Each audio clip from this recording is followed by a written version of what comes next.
Mi esposa me dejó y los chicos todos se pusieron de su lado. Ahora están intentando reconectar, pero yo les dije que mantuvieran esa misma energía. Me casé a los 22, ya tenía 3 hijos antes de los 30. Cuando el mayor cumplió 10, mi esposa tuvo una aventura con su instructor de tenis y se fue. Nos sentamos y acordamos no decirles a los chicos por qué nos habíamos separado, pensando que los estábamos protegiendo de problemas de adultos. Esa decisión me persiguió durante los siguientes 15 años. Los chicos me culpaban de todo. A sus ojos, papá era el que había arruinado la familia. Su mamá se quedó en la casa grande. Mantuvo sus rutinas, interpretó a la víctima a la perfección. Yo me mudé a un apartamento pequeño y me convertí en ese papá de fines de semana que nadie quería visitar. Las cenas familiares se volvieron interrogatorios. Los cumpleaños se sentían como funerales. Para cuando el menor cumplió 17, ya habían dejado de hablarme por completo. Completamente. Salvo por algunos mensajes de vez en cuando diciéndome lo terrible padre que era. Mi hija del medio me dijo que ojalá yo nunca hubiera nacido. Es así que me marcó. Quería decirles la verdad con todas mis fuerzas. Quería mostrarles los mensajes, los recibos de hotel, todo. Pero mi ex era inteligente. Amenazó con arrastrarme a los tribunales, decir que yo era inestable y hacerle la vida imposible a mi madre anciana. Tenía los abogados, el dinero y las conexiones para hacerlo. Yo apenas lograba mantenerme a flote económicamente. El aislamiento me estaba matando poco a poco. Veía fotos en redes sociales de reuniones familiares a las que nunca me invitaban. Eso era lo que me había quedado al final de 23 años de vida. Un apartamento pequeño, una pantalla encendida y las fotos de mis propios hijos celebrando sin mí. Me llamo Rodrigo Salcedo. Me casé a los 22 años con la mujer que creí que era la persona correcta. Tuve 3 hijos antes de los 30. Construí una familia que, durante algunos años, fue real. Luego, cuando el mayor cumplió 10, descubrí que mi esposa llevaba meses con su instructor de tenis. Nos separamos. Acordamos no decirles a los chicos el motivo, pensando que los protegíamos. Esa decisión me persiguió durante los siguientes 15 años. Lo que no anticipé fue cuánto poder le entregué a ese silencio. Elena, mi hija del medio, tenía 18 años cuando me dijo que ojalá yo nunca hubiera nacido. Lo dijo por mensaje de texto a las 11 de la noche, después de que yo intenté llamarla 3 veces sin que contestara. Lo leí sentado en la cocina del apartamento, con el teléfono sobre la mesa y el café ya frío. No respondí. Me quedé ahí un rato largo, mirando la pantalla hasta que se apagó sola. Esa noche entendí que había perdido a mis hijos de una manera que ningún tribunal podía medir. Durante los años que siguieron, encontré maneras de seguir existiendo sin desaparecer del todo. Trabajé. Me mudé 2 veces. Aprendí a cocinar por necesidad, no por gusto. Llamaba a mis hijos en fechas señaladas y casi nunca me contestaban. Cuando contestaban, la conversación duraba lo suficiente para que yo supiera que seguían vivos y ellos supieran que yo seguía intentándolo. Nada más. Lo que más me costaba no era el silencio de ellos. Era saber que del otro lado había una historia que lo explicaba todo. Mi ausencia, mi fracaso como padre, las razones por las que mamá estaba mejor sin mí, y que esa historia era falsa, y que yo no podía corregirla sin destruir a personas que quería proteger. Mi madre lo sabía. Ella fue la única persona que supo todo desde el principio. La abuela Elena, así la llamaban mis hijos en los pocos años en que tuvieron contacto con ella, era una mujer que hablaba poco y observaba mucho. Nunca me dijo qué hacer.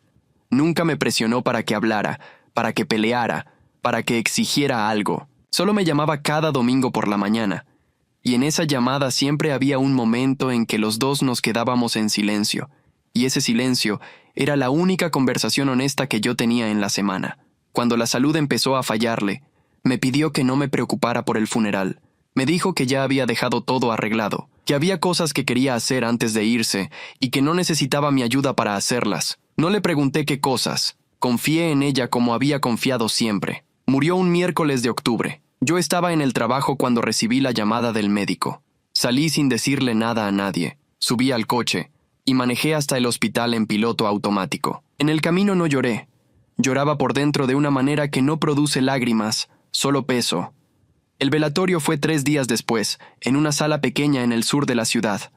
Vinieron vecinos, gente de la parroquia, algunos conocidos de décadas. Yo estaba al fondo, junto al ataúd, recibiendo a las personas y aceptando palabras que en esos momentos no llegan a ningún lugar profundo, aunque quien las dice lo haga con toda la intención. Entonces la vi entrar, Elena, mi hija del medio, la que me había dicho aquella frase que no olvidé nunca. Estaba en la entrada, saludando a personas que no conocía, con esa postura que reconocería en cualquier parte, porque es idéntica a la mía cuando entro a un lugar donde no sé muy bien cómo ubicarme. Tarda en acercarse, observa primero, busca el mapa de la situación antes de moverse. Siempre fue así desde chica. No me moví hacia ella. Esperé. Cuando por fin se acercó, cuando estuvo a 1 metro de mí, y yo pude verle la cara de cerca por primera vez en años, solo dije su nombre. Elena. Lo siento, papá, respondió. Y nos quedamos así, de pie, junto al ataúd de mi madre, sin saber qué otra cosa decir. Había demasiadas palabras acumuladas entre los dos para elegir alguna en ese momento, así que no elegimos ninguna. Solo estuvimos ahí, en silencio, y eso fue suficiente por ahora. Fue entonces cuando doña Carmen, una mujer de la parroquia que mi madre conocía desde hacía más de 20 años, se acercó a nosotros con un sobre en la mano. Era de papel manila, cerrado con cinta adhesiva. Vi el nombre de Elena escrito en el frente con la letra de mi madre. Esa letra que en los últimos años se había vuelto más irregular, más esforzada. Tu abuela lo dejó con instrucciones, le dijo doña Carmen a Elena. Dijo que te lo entregara en persona, que no lo mandara por correo ni lo dejara con nadie más. Elena miró el sobre. Luego me miró a mí. ¿Tú sabías de esto?, me preguntó. No, respondí, y era verdad. No sabía del sobre, pero conocía a mi madre lo suficiente para saber que si había dejado instrucciones específicas, si había pedido que ese sobre llegara en mano y no de otra manera, era porque lo que había adentro importaba. Mi madre no hacía las cosas sin motivo. Elena se fue con el sobre sin abrirlo. Yo la vi salir de la sala y me quedé donde estaba. Doña Carmen me puso una mano en el brazo antes de alejarse, ese gesto breve que la gente hace cuando no tiene palabras, pero quiere que sepas que están ahí. El resto del velatorio lo pasé respondiendo preguntas sobre los arreglos, firmando papeles, tomando decisiones sobre cosas que de repente alguien tenía que decidir. En algún momento de la noche, cuando la sala ya estaba casi vacía y solo quedaban doña Carmen y 2 vecinas recogiendo las flores, me senté en una de las sillas del fondo y me permití pensar en lo que mi madre pudo haber escrito. Conocía su manera de hacer las cosas. Si eligió escribir una carta en lugar de hablar directamente, era porque sabía que las palabras escritas no se interrumpen, no se desvían, no se defienden a la mitad. Se leen completas o no se leen, pero no se pueden detener. Y si esa carta iba dirigida a Elena, y solo a Elena, era porque mi madre entendía algo que yo no había querido ver, que de los 3, Elena era la única que todavía tenía preguntas. Diego y Sebastián habían cerrado el caso hace años, habían construido sus vidas sobre la versión que les dieron y no iban a revisar los cimientos. Pero Elena trabajaba en derecho. Elena había pasado años aprendiendo que las versiones de los hechos tienen fuentes y que las fuentes se verifican. Mi madre le estaba entregando algo que yo nunca había podido darle. Salí de la funeraria pasada la medianoche. El estacionamiento estaba casi desierto. Me quedé un momento junto al coche, con las llaves en la mano y el frío de octubre entrando por el cuello del abrigo, mirando la calle sin ningún destino particular en la cabeza. No sabía lo que decía esa carta. No sabía lo que Elena iba a hacer cuando la leyera. Lo único que sabía era que mi madre, hasta el final, había encontrado la manera de hacer lo que yo no había podido hacer en 15 años. Decirle la verdad a mi hija. Me subí al coche. Manejé hasta el apartamento. Calenté agua para el café, aunque no lo tomé. Me senté en la mesa de la cocina con el teléfono frente a mí, esperando sin saber exactamente qué era lo que esperaba. A las 2:15 de la mañana, el teléfono vibró. Era un mensaje de Elena. Solo decía, «Papá, necesito hablar contigo». Leí ese mensaje 3 veces. Luego lo guardé, apagué la luz, y por primera vez en muchos años, me fui a dormir con algo parecido a la esperanza.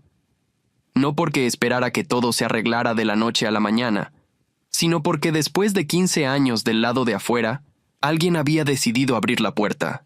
Elena llegó a las 10 de la mañana del día siguiente. No me avisó la hora exacta, solo me mandó un mensaje cerca de las 9 diciendo que estaba en camino, y yo me quedé en el apartamento sin saber qué hacer con las manos.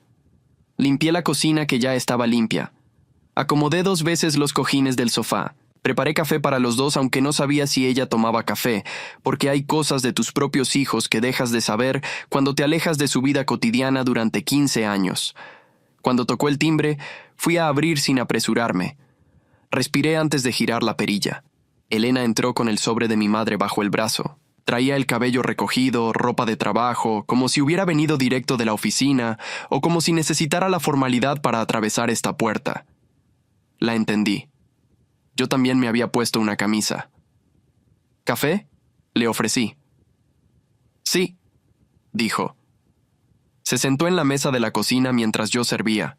No habló de inmediato. Puso el sobre frente a ella y lo miró un momento. Luego lo empujó hacia un lado, como si necesitara distancia de él para empezar. Le puse la taza enfrente. Me senté al otro lado. La leí anoche, dijo, señalando el sobre con un gesto de cabeza. Varias veces. ¿Qué decía?, pregunté. No era una pregunta sin peso. Había 15 años de cosas no dichas detrás de ella, pero la hice con calma, porque si algo había aprendido en todos esos años, solo era a no empujar. Empujar siempre había cerrado puertas. Elena me miró directamente. Tenía los ojos de su madre, pero la expresión era mía, esa manera de evaluar antes de hablar. Decía que mamá te amenazó, respondió, que te amenazó a ti y a la abuela Rosario para que no hablaras, que la aventura fue de ella, que empezó antes de que nos enteráramos. No dije nada, no porque no tuviera qué decir, sino porque era la primera vez en 15 años que alguien de mi familia me decía eso en voz alta, y necesité un segundo para procesar que estaba ocurriendo de verdad. ¿Es verdad?, preguntó Elena. Sí, respondí. Ella asintió despacio. Tomó la taza con las 2 manos, pero no tomó café todavía. ¿Por qué nunca nos lo dijiste? Porque tu madre dijo que si lo hacía, presentaría una denuncia diciendo que yo era inestable. Tenía los abogados para hacerlo, y tenía las conexiones. En ese momento yo apenas lograba pagar el apartamento. Un proceso así me habría destruido. Hice una pausa. Y también estaba la abuela Rosario. Ella estaba pasando por algo difícil en esa época. No quise arrastrarla a nada. Elena no respondió de inmediato. Miró la mesa. Luego preguntó algo que no esperaba. ¿Tienes fotos nuestras? ¿De cuando éramos chicos? Me levanté sin decir nada, fui al cuarto y saqué la caja de cartón que guardaba debajo de la cama desde la segunda mudanza. Era una caja de zapatos, reforzada con cinta en las esquinas. La puse sobre la mesa frente a ella. Elena la abrió. Adentro había fotografías en papel, algunas sueltas, otras en sobres de revelado de farmacia con la fecha impresa. Había también dibujos doblados, trazos de colores que solo pueden ser de un niño menor de 8 años, y un par de cartas cortas de cuando Diego estuvo en un campamento de verano y me escribió por correo. Elena tomó una foto. Era de los 3 chicos en una piscina inflable en el jardín de la casa grande. El verano antes de que todo se rompiera. Diego salpicaba a Sebastián. Elena miraba a la cámara con una expresión seria. «Esta me la sé», dijo en voz baja. «La tomé yo», respondí. Siguió revisando despacio. Yo no hablé. Dejé que mirara. Cuando llegó a un sobre más grueso que los demás, se detuvo. «¿Qué hay aquí? Ábrelo». Adentro había fotos tomadas desde la acera. La casa grande, las ventanas encendidas, la entrada. Las había tomado mi madre sin que yo lo supiera, durante los años en que yo me quedaba afuera sin poder entrar. Había una de Navidad, una del cumpleaños de Diego, y una que reconocí de inmediato. La noche del cumpleaños número 16 de Elena. Yo llevaba abrigo oscuro, las manos en los bolsillos. Las ventanas del primer piso estaban encendidas. Elena se quedó mirando esa foto sin decir nada durante un tiempo. «Estabas ahí», dijo finalmente. «Estaba ahí. ¿Por qué no tocaste el timbre?» Porque tu madre había dejado muy claro que si aparecía sin aviso, podía usar eso en mi contra. Cada vez que lo intentaba por las vías correctas, encontraba una razón para impedirlo. Tomé café. Pero tampoco podía quedarme en el apartamento sabiendo que era tu cumpleaños. Fui hasta allá y me quedé un rato en la acera. Cuando vi que apagaron las luces, me fui. Elena dejó la foto sobre la mesa. «Yo te dije que ojalá nunca hubieras nacido», dijo. No como acusación, como un hecho que necesitaba nombrar en voz alta. Sí, tenía 18 años y creía que era verdad. Lo sé. ¿Cómo no me odias? Porque eras mi hija que creía lo que le habían dicho. No tenía por qué odiarte a ti. Elena volvió a mirar la caja. Luego la cerró despacio. «Voy a necesitar tiempo», dijo. «Tómatelo. Y voy a necesitar que me cuentes todo. No hoy, pero pronto, cuando quieras». Se levantó, tomó el sobre de mi madre y lo metió en su bolso. En la puerta se detuvo. ¿Tienes el número de la abuela Rosario? Sí, voy a necesitarlo. No le pregunté para qué. Se lo mandé por mensaje antes de que llegara al ascensor. Cuando escuché que la puerta del edificio se cerró, me quedé sentado con las 2 tazas y la caja de cartón sobre la mesa. No sentí alivio. Sentí algo más parecido al principio de algo que todavía no tenía nombre, pero que después de 15 años, al menos ya tenía dirección. 3 días después de que Elena se fue con el sobre y el número de Rosario, no supe nada de ella. No la llamé. Había prometido darle tiempo y eso era lo que iba a cumplir. Seguí con la rutina del apartamento, el trabajo. Las noches frente a la televisión con el volumen bajo, las llamadas del domingo que ya no tenía que hacerle a mi madre y que ahora eran un hueco en el horario que no sabía cómo llenar. Al 4.º día me llegó un mensaje de Elena. Decía, hablé con Rosario. ¿Podemos vernos esta semana? Le respondí que sí. Le dije que eligiera ella el día y el lugar. Eligió una cafetería cerca de su oficina, un jueves al mediodía. Llegué 10 minutos antes. Pedí agua. La esperé. Cuando entró, traía una carpeta delgada bajo el brazo. Algo en su cara era distinto a la vez anterior.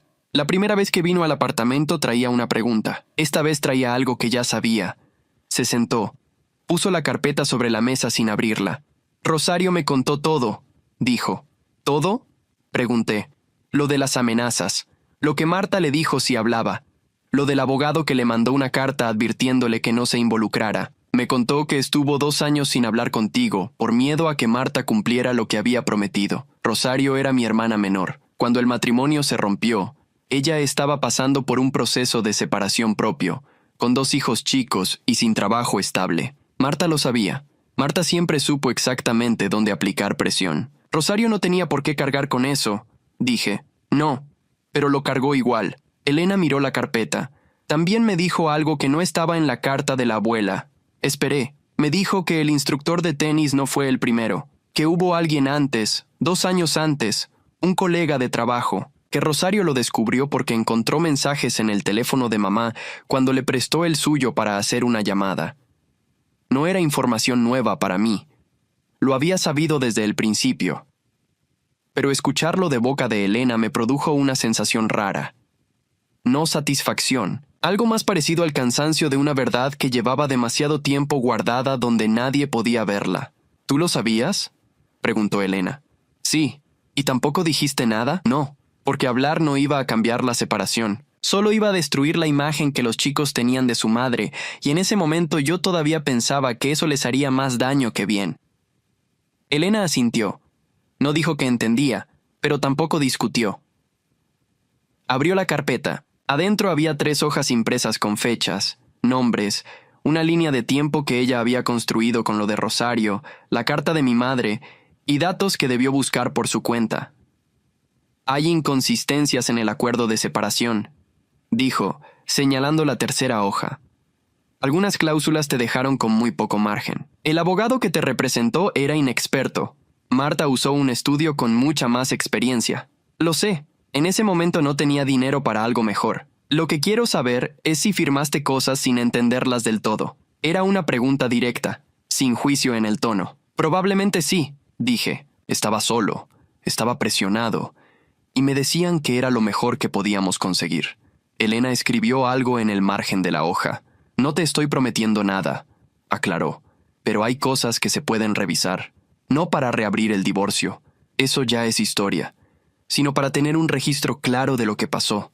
¿Para qué sirve ese registro? Para que exista, para que la versión documentada en algún lugar no sea solo la de ella. Lo que describía no era venganza, era orden, era alguien que sabía que los hechos mal registrados se convierten en versiones que nadie cuestiona y que estaba corrigiendo eso con las herramientas que tenía.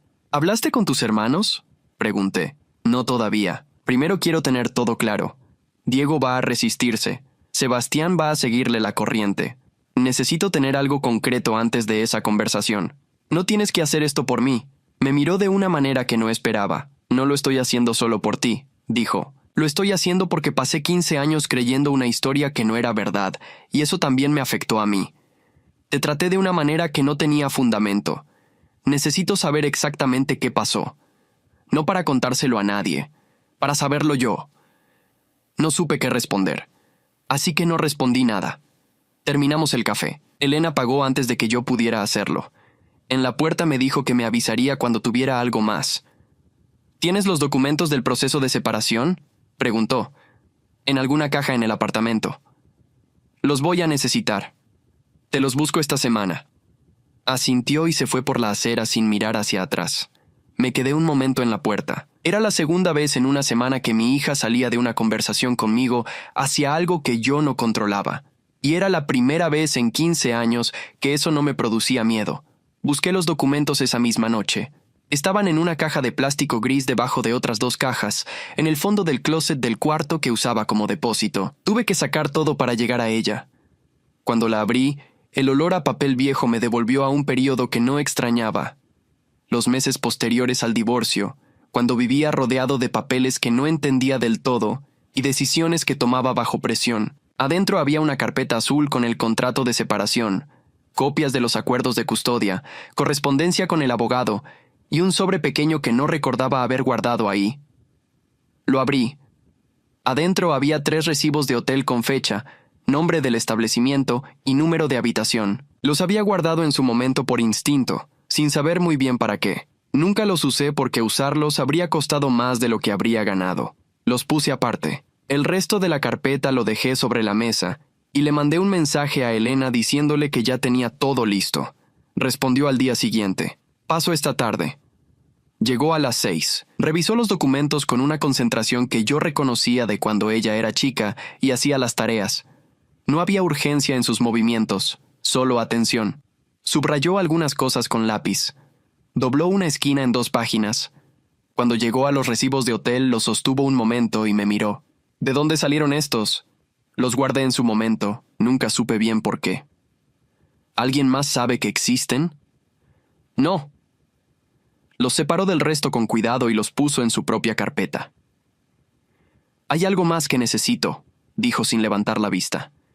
Necesito hablar con alguien que haya estado cerca en esa época. Alguien que haya visto cosas desde adentro. Pensé un momento. Hubo una mujer que trabajó en la casa durante casi 4 años. Se llamaba Graciela. Era discreta. Dejó de trabajar ahí poco después de que yo me fui. No sé si todavía tiene el mismo número. ¿Crees que hablaría? No lo sé. Nunca le pedí nada. Nunca quise meterla en esto. Si consigo el contacto, ¿puedo hablar con ella de tu parte? Sí. Encontró el número a través de Rosario, que todavía tenía contacto con Graciela de cuando la recomendó para otro trabajo años atrás. Me avisó 2 días después que habían acordado verse en un café del barrio donde Graciela vivía. No fui a esa reunión. Elena me contó lo que pasó esa misma tarde, por teléfono, con una voz más quieta que de costumbre. Graciela había dudado al principio. No quería problemas. Tenía familia, tenía trabajo nuevo, y la situación de hace 15 años era algo que había preferido dejar atrás. Pero cuando Elena le explicó que no se trataba de ningún proceso legal ni denuncia formal, que solo quería entender qué había pasado, Graciela habló. Dijo que desde mucho antes de que el matrimonio se rompiera, había un hombre que llamaba a la casa con frecuencia cuando yo no estaba. Que Marta bajaba la voz cuando hablaba con él. Que una vez lo vio entrar cuando yo estaba de viaje y que Marta le pidió que no dijera nada, que era un amigo, que no era importante. Graciela no dijo nada porque no era su lugar. Pero lo recordaba. También recordaba la semana en que todo salió. Recordaba haber escuchado la discusión desde la cocina. Recordaba que Marta lloraba, pero que sus palabras no eran de alguien que pedía perdón, sino de alguien que calculaba cómo manejar la situación. Recordaba que yo me fui esa misma semana sin hacer escándalo, sin gritar, sin decirle nada a nadie. Dijo que siempre le pareció raro que usted no dijera nada, me contó Elena, que en su experiencia, los hombres que no dicen nada en esos momentos son los que tienen algo que perder si hablan, o los que están protegiendo a alguien. Las 2 cosas eran ciertas, respondí. Hubo un silencio breve. Graciela está dispuesta a escribir una declaración. No firmada, por ahora, pero escrita. ¿Para qué la necesitas? Para el registro. Para que cuando Diego y Sebastián digan que estamos inventando cosas, haya algo más que la carta de la abuela y mi palabra. Lo dijo con calma, sin emoción particular en la voz. Estaba construyendo algo. No sabía exactamente qué forma iba a tomar, pero lo construía con cuidado, pieza por pieza, sin apuro y sin ruido. Elena, dije, ¿qué? ¿Estás bien con todo esto? Tardó un segundo en responder. Estoy bien. Es difícil procesar algunas cosas. Pero estoy bien. Si en algún momento necesitas parar, para. No tienes que llegar a ningún lado con esto. Lo sé. Otra pausa. Pero quiero llegar. Esa noche pensé en Graciela, en que había guardado todo eso durante 15 años sin que nadie se lo pidiera. En que cuando alguien finalmente fue a preguntarle, habló. No porque tuviera algo que ganar, sino porque lo que había visto seguía sin resolverse, y eso también pesa con el tiempo. 2 días después, Elena me llamó para decirme que tenía la declaración de Graciela y que la semana siguiente iba a hablar con Diego. No le dije que tuviera cuidado. Ya sabía cuidarse sola. Solo le dije que me llamara después cuando terminara. Lo haré, respondió, y colgó. Me quedé con el teléfono en la mano. Afuera llovía. Escuché el ruido del agua contra la ventana y no hice nada más que eso. Escuchar. Elena llamó el sábado por la tarde. Contesté al primer tono. Llevaba 2 días esperando esa llamada sin decírselo a nadie, porque no había nadie a quien decírselo. Ya hablé con Diego, dijo. ¿Cómo estuvo? Difícil, pero terminé de decir lo que tenía que decir. No me dio detalles de inmediato. Escuché que estaba afuera. Había ruido de viento y de calle detrás de su voz. Le pregunté si podíamos vernos. Mañana, dijo. ¿Puedo ir al apartamento? Cuando quieras. Llegó al mediodía del domingo con café comprado, 2 vasos de cartón y la misma carpeta que ya había visto 2 veces. Se sentó en la misma silla de siempre. Puso los cafés entre los dos. Diego no lo tomó bien, empezó. No esperaba que lo hiciera. Dijo que la carta de la abuela podía ser falsa, que yo estaba siendo manipulada, que tú siempre fuiste bueno para hacerte la víctima. Hizo una pausa. Usó esas palabras exactas. No dije nada. Le mostré la declaración de Graciela. La leyó, la dejó sobre la mesa y dijo que Graciela siempre te había tenido simpatía y que eso invalidaba cualquier cosa que dijera. ¿Y los recibos? Dijo que podían ser de cualquier cosa, que no probaban nada concreto. Tomé el café. Lo sostuve con las 2 manos sin tomarlo todavía. ¿Qué hiciste? Elena abrió la carpeta. Sacó una hoja y la puso frente a mí. Era una impresión de una conversación de mensajes de texto. Los contactos estaban marcados como M y como X. Sebastián guardó estos mensajes, dijo. No sé por qué los guardó. Quizás porque en algún lugar sabía que algún día iban a importar. Me los mandó anoche después de que hablé con Diego. Leí los mensajes. Eran de la época del divorcio. M era Marta. X era el instructor. Los mensajes no dejaban espacio para interpretación. Había fechas, referencias a encuentros y un par de líneas donde Marta le decía al instructor que el proceso legal iba bien y que pronto estaría libre de todo. Libre de todo. Solté la hoja sobre la mesa. ¿Sebastián los tenía desde hace cuánto tiempo? Pregunté. No lo sé con exactitud. Dice que los encontró en el teléfono viejo de Marta hace unos años, cuando ella le pidió que le borrara cosas antes de cambiarlo. Los copió y no dijo nada. ¿Por qué ahora? Porque yo fui a buscarlo después de hablar con Diego. Le conté todo, y Sebastián lloró. Elena miró la mesa un momento. No lo vi venir. Se quedó en silencio un rato largo y luego me dijo que siempre tuvo una duda, que algo nunca le cerró del todo, pero que era más fácil no preguntar. Conocía ese mecanismo. Era el mismo que habían usado todos durante 15 años. Era más fácil no preguntar porque la respuesta podía costar demasiado. ¿Y Diego? Pregunté. Vio los mensajes esta mañana. Sebastián se los mandó sin avisarme. Elena tomó su café. Me llamó hace 2 horas. No pidió disculpas. Pero tampoco dijo que estábamos inventando cosas. Se quedó en silencio la mayor parte de la llamada y al final dijo que necesitaba tiempo. Eso es algo. Es algo, confirmó. Hubo un silencio entre los dos que no era incómodo. Era el tipo de silencio que ocurre cuando 2 personas acaban de procesar algo grande y ninguna tiene prisa por llenarlo. ¿Qué vas a hacer con todo esto? Le pregunté. Ya lo hice. Cerró la carpeta. Armé un expediente completo. La carta de la abuela, la declaración de Graciela, los recibos, los mensajes de Sebastián, las inconsistencias del acuerdo de separación. Todo está ordenado, fechado y guardado. ¿Para presentarlo en algún lado? No necesariamente. El divorcio ya es cosa juzgada. Pero si en algún momento Marta decide hacer algo que te afecte, ese expediente existe, y ella no sabe que existe. No era una amenaza. Era precisamente lo contrario. Era la garantía de que la amenaza de Marta la que había funcionado durante 15 años, ya no tenía el mismo poder. Porque ese poder dependía de que nosotros no tuviéramos nada. Y ahora teníamos algo. Elena, dije. Me miró. Gracias. No respondió de inmediato. Bajó la vista al café. Lo giró despacio entre las manos. No me agradezcas todavía, dijo. Todavía tengo que hacer una cosa. ¿Cuál? Hablar con mamá. No dije nada. Esperé. No para confrontarla. No para mostrarle el expediente ni para decirle lo que sé. Solo para decirle que sé. Y que a partir de ahora las cosas van a funcionar de otra manera. ¿Qué manera? Una en la que ella no sea el centro de todo. Una en la que yo decida con quién tengo relación y en qué términos. Hizo una pausa. Una en la que tú puedas existir en mi vida sin que eso sea un problema para nadie. Lo dijo sin drama, sin elevar la voz. Era una decisión que ya había tomado y que me estaba comunicando, no una declaración que necesitara mi aprobación.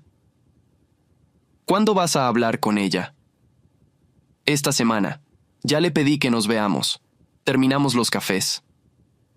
Elena recogió la carpeta, se puso el abrigo, y antes de salir se detuvo en la puerta de la cocina, igual que la primera vez que estuvo aquí. Pero esta vez no preguntó nada. Solo me miró un segundo y asintió, de esa manera que tienen algunas personas de decir algo sin usar palabras. Cerré la puerta cuando se fue.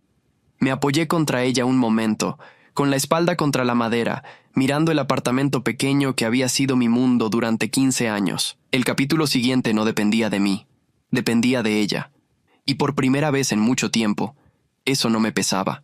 Elena habló con Marta un miércoles por la tarde. No me contó los detalles esa noche. Me mandó un mensaje corto que decía: ya terminé, estoy bien, te llamo mañana. Lo leí, respondí que estaba bien y no pregunté nada más. Aprendí a esperar. Llamó al día siguiente, a las 9 de la mañana, antes de entrar a la oficina. ¿Cómo estuvo?, pregunté. Controlado, dijo. Me reuní con ella en su casa. Le dije que sabía lo que había pasado. No le mostré el expediente. No le describí lo que tengo. Solo le dije que sabía, que Diego y Sebastián también sabían, y que a partir de ahora yo iba a tener una relación contigo sin que eso fuera un tema de discusión. ¿Cómo reaccionó? Primero lo negó. Dijo que la carta de la abuela era la versión de una mujer enferma que siempre te favoreció a ti. Dijo que Rosario nunca la quiso. Dijo varias cosas en ese orden. Hizo una pausa. La dejé hablar.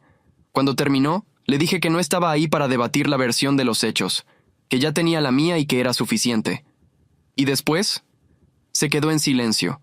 Luego preguntó si yo iba a contárselo a alguien, a sus amigas, a los tíos, a alguien de la familia extendida. Le dije que no, que lo que había pasado era asunto nuestro y que no tenía ningún interés en ventilarlo, pero que si en algún momento ella intentaba interferir en mi relación contigo o presionar a Diego y a Sebastián para que hicieran lo mismo, las cosas cambiarían. No era una amenaza con detalles, era un límite con consecuencias. La diferencia importa. ¿Te creyó? Creo que sí. Otra pausa. Lloró al final. No sé si era genuino o era un mecanismo. Ya no me importa distinguirlo. Eso me dijo algo sobre cómo había cambiado Elena en estas semanas. Antes habría necesitado saber si el llanto era real. Ahora le daba lo mismo, porque la respuesta no cambiaba lo que había decidido. ¿Cómo estás tú?, le pregunté. Cansada, pero bien. Escuché que se movía, probablemente caminando hacia la entrada de su edificio de oficinas. Papá, quiero preguntarte algo. Dime, ¿cuándo fue la última vez que saliste a comer con alguien? No esperaba esa pregunta, tuve que pensar. No recuerdo bien. Hace tiempo. El sábado voy a pasar por el apartamento a las 2.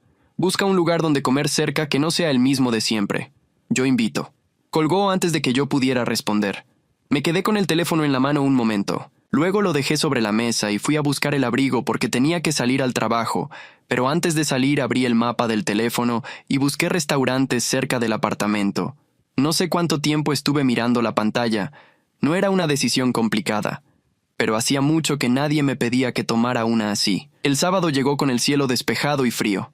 Elena llegó puntual, con una bufanda que no le había visto antes y sin la carpeta. Era la primera vez que venía sin documentos. Fuimos a un restaurante a 4 cuadras, un lugar pequeño con mesas de madera y una pizarra con el menú del día. Nos sentamos junto a la ventana. Pedimos sin apuro. Hablamos de cosas que no tenían que ver con Marta, con el expediente, ni con Diego. Elena me contó algo de un caso en el que estaba trabajando. Nada confidencial, solo el marco general, la parte que le resultaba difícil. Yo le conté que había empezado a caminar por las mañanas porque el médico se lo había recomendado a un compañero, y me pareció razonable intentarlo. Ella dijo que era buena idea. Yo dije que el primer día caminé 20 minutos y volví con los pies fríos. Ella se rió. No recordaba la última vez que mi hija se había reído de algo que yo dije. A la mitad del almuerzo me preguntó si sabía algo de Diego. Nada, dije. No me ha llamado. Me llamó a mí hace 2 días. Todavía está procesando. No está listo para hablar contigo, pero tampoco está en el lugar de antes. Tomó agua. Dale tiempo. Diego siempre tardó más que todos en mover una posición. Lo sé. Era igual de chico. ¿Sí? Cuando tenía 10 años tardó 3 semanas en admitir que había roto un vidrio de la cocina. Todos sabíamos que había sido él. Él sabía que todos sabíamos. Pero necesitaba llegar solo a decirlo. Elena sonrió. Eso no cambió. Terminamos de comer. Pedimos café. Afuera la gente pasaba con ese paso de sábado que es distinto al de los días de semana, más lento, sin destino fijo. Cuando llegó la cuenta, Elena la tomó antes de que yo la viera. Te dije que invitaba, dijo. Puedo pagar mi parte. Ya sé que puedes. Sacó la tarjeta. Pero dije que invitaba. No discutí. La dejé pagar. Cuando salimos a la calle, caminamos media cuadra juntos en la misma dirección antes de que nuestros caminos se separaran. Elena iba hacia el metro. Yo volvía al apartamento. Nos detuvimos en la esquina. El próximo sábado, dijo. ¿El próximo sábado qué? Volvemos a salir. Elijo yo el lugar esta vez. No esperó mi respuesta. Se fue hacia el metro con las manos en los bolsillos del abrigo y sin mirar hacia atrás. Me quedé en la esquina un momento, con el sol de la tarde dándome de frente, mirando hacia ningún lugar en particular. 15 años atrás, me quedé parado en una acera mirando las ventanas encendidas de una casa a la que no podía entrar. Ahora estaba parado en otra acera, con el café todavía tibio en el estómago, con una hija que el sábado siguiente iba a elegir el restaurante. No era todo lo que había perdido de regreso. Nunca iba a hacerlo, pero era suficiente para caminar hacia el apartamento sin el peso de siempre.